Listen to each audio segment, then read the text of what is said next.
Hi, welcome to Stoneforge. Coach Steve is going to walk us through the workout for Wednesday, April 1st.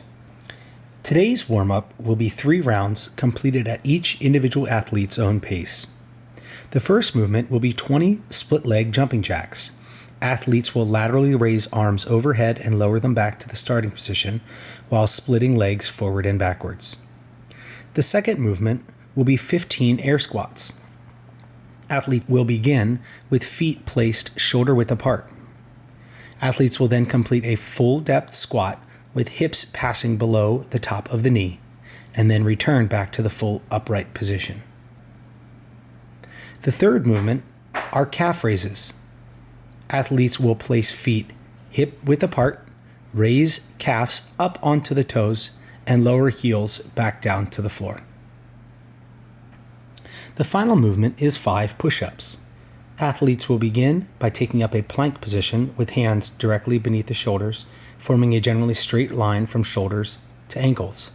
Athletes will lower their upper body toward the floor by gently grazing their rib cage with the elbows. Athletes may also do this from their knees, but when doing so, ensure that belly button is positioned towards the floor. Again, our warm-up is 3 rounds, not for time. Make sure we ask coaches any questions or additional scales. Our skill work today is a 12-minute EMOM alternating between even and odd minutes. On the even minutes, athletes will complete 6 weighted pause squats.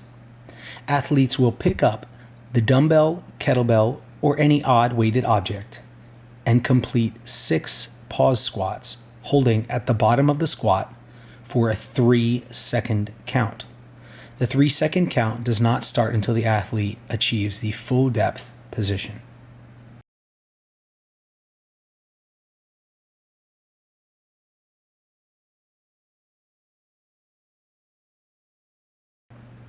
On the odd minutes, athletes will complete 6 dips and 6 incline push-ups.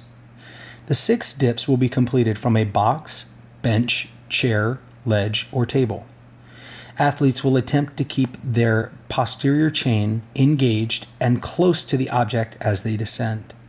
The closer the athlete's heels are to the object leaning on, the easier the dip will be.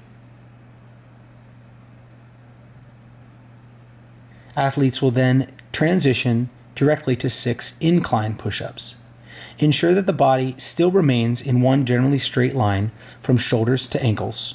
Athletes lower the upper body until it makes contact with the object the athlete is leaning on.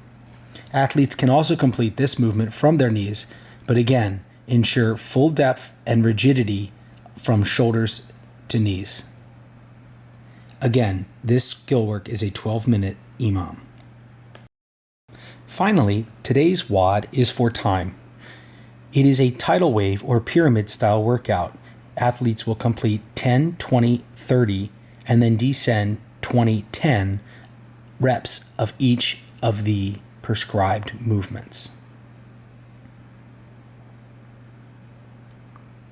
The first movement is double unders. Double unders consist of 2 turns of the rope per jump. If athletes cannot complete double unders, they will complete 2-to-1 single jump ropes. If athletes do not have a jump rope or cannot complete the single unders, they will complete 2-to-1 lateral line jumps, side to side over a desired point. The second movement will be leg raises from the floor. Athletes will begin by laying down flat on the floor, fully extended. Athletes will raise the toes up past the 90-degree angle and then lower them back down to the floor.